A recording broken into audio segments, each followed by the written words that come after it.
I want to thank everyone for being here today. Just want to go back on a timeline of how we got here. Several months ago, during a subcommittee hearing of oversight, there was a motion made by Democrat member Summer Lee to subpoena the certain documents. Then the motion was amended by Scott Perry to include subpoenas for various names. I think there were 8 names originally, including Bill and Hillary Clinton. Everyone that was included in that subpoena has already either been interviewed by the Oversight Committee or sent in a statement that they had never met Epstein and had no knowledge of the investigation, except the Clintons. We worked for 6 months to get the Clintons to come in, and then they acted like they were going to come in, and then they didn't show up. And obviously we moved to hold the Clintons in contempt. And I think one thing that surprised the Clintons, they assumed the Democrats on the committee would vote in a partisan manner and not vote to hold the Clintons in contempt. And what they learned was a majority of the Democrats on the committee either voted to hold the Clintons in contempt or voted present. And I think that's a statement that this investigation is serious. It is a bipartisan investigation. The American people have a lot of questions. To my knowledge, the Clintons haven't answered very many, if any, questions about their knowledge or involvement with Epstein and Maxwell. Again, no one's accusing at this moment the Clintons of any wrongdoing. They're going to have due process. But we have a lot of questions, and the purpose of the whole investigation is to try to understand many things about Epstein. How did he accumulate so much wealth?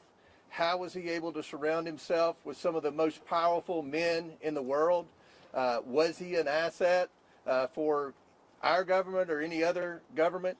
These are the questions that we're going to ask over the next 2 days, and hopefully we'll be able to get some answers. And as always, we're going to release the transcripts. We're going to release the video as soon as everyone has approved it. The normal process in a deposition is the attorneys would have the opportunity to review the transcript and review the video to make sure that there are no errors. And this is going to be a long video because this is going to be a long deposition. Today will be a long deposition, I would assume, and tomorrow will be an even longer deposition. Every member of the Oversight Committee is going to have questions for the Clintons, as well as our trained staff that do nothing but deposition. So after our hour of questioning, we're going to send a couple of members of the Oversight Committee out to be able to give you an update of what's going on and answer some questions. So with that, we'll answer a question or two, and then we'll go back to the Chairman, Mr. Comer, are you concerned that there has been a cover-up of sexual abuse of a minor by President Trump? There are missing FBI records that appear to be. No, we're looking into the accusation by the NPR. We don't know the answer to that. We know what the administration says. We're still looking to get a definitive answer on that. But look, let's just be realistic here. If you go by a lot of what the Democrats have said, you had Jasmine Crockett accused Lee Zeldin of taking donations from Jeffrey Epstein. It was the wrong Jeffrey Epstein. We've had Ro Khanna sit on the floor and name names of people that he thought were involved in Epstein that weren't even involved. So, sometimes the Democrats on the committee aren't the best. Go ahead, Chad. Yes.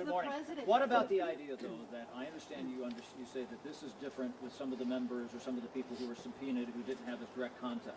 But some folks have said it seems like the Clintons are basically on trial here versus people who know more about the what was going on with Maxwell, what was going on with Epstein, and that this is really kind of dragging them through the mud when there are other witnesses. Well, let's address that, Chad.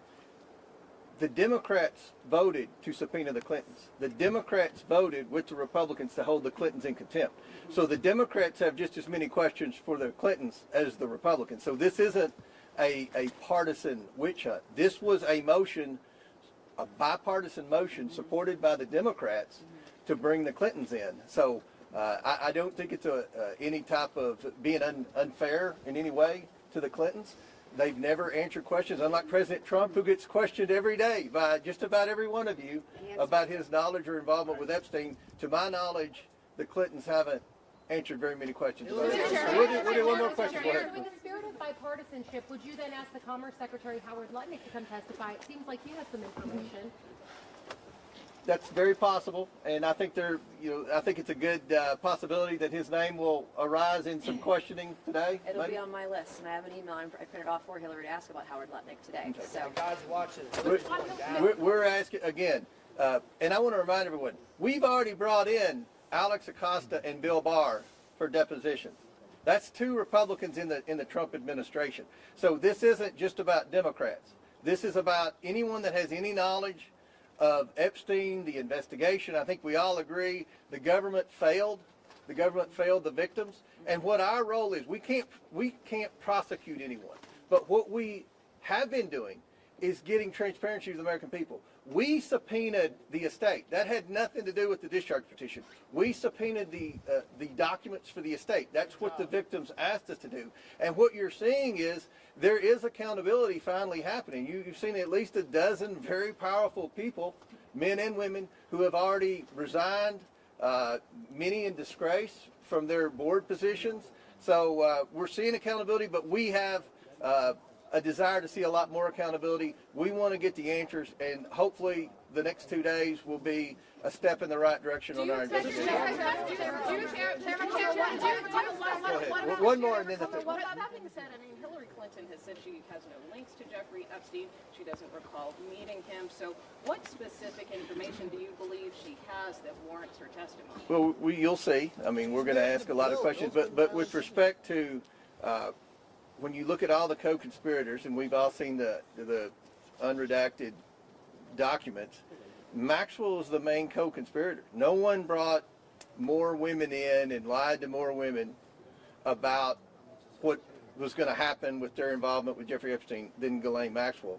We know that obviously Maxwell was a guest at Chelsea Clinton's wedding. There weren't many people that went to that wedding, so again, we're not accusing Hillary Clinton of wrongdoing. We know that Jeffrey Epstein said many times in emails that he was the first person to raise money for the Clinton Initiative, the Clinton Foundation, that he solicited money at some of his properties for the Clinton Foundation. Again, that's not saying anything's illegal, but there are a lot of questions pertaining to Secretary Clinton with respect to Epstein and his involvement in the Clinton Initiative and her relationship with Ghislaine Maxwell. So we'll come out every hour when we get finished, and different members will update you and answer any questions. Thank you all. Why weren't the Clintons forced to go to Washington at taxpayer expense all the way here? Thank you. It didn't seem like Hillary's putting here. I didn't see it.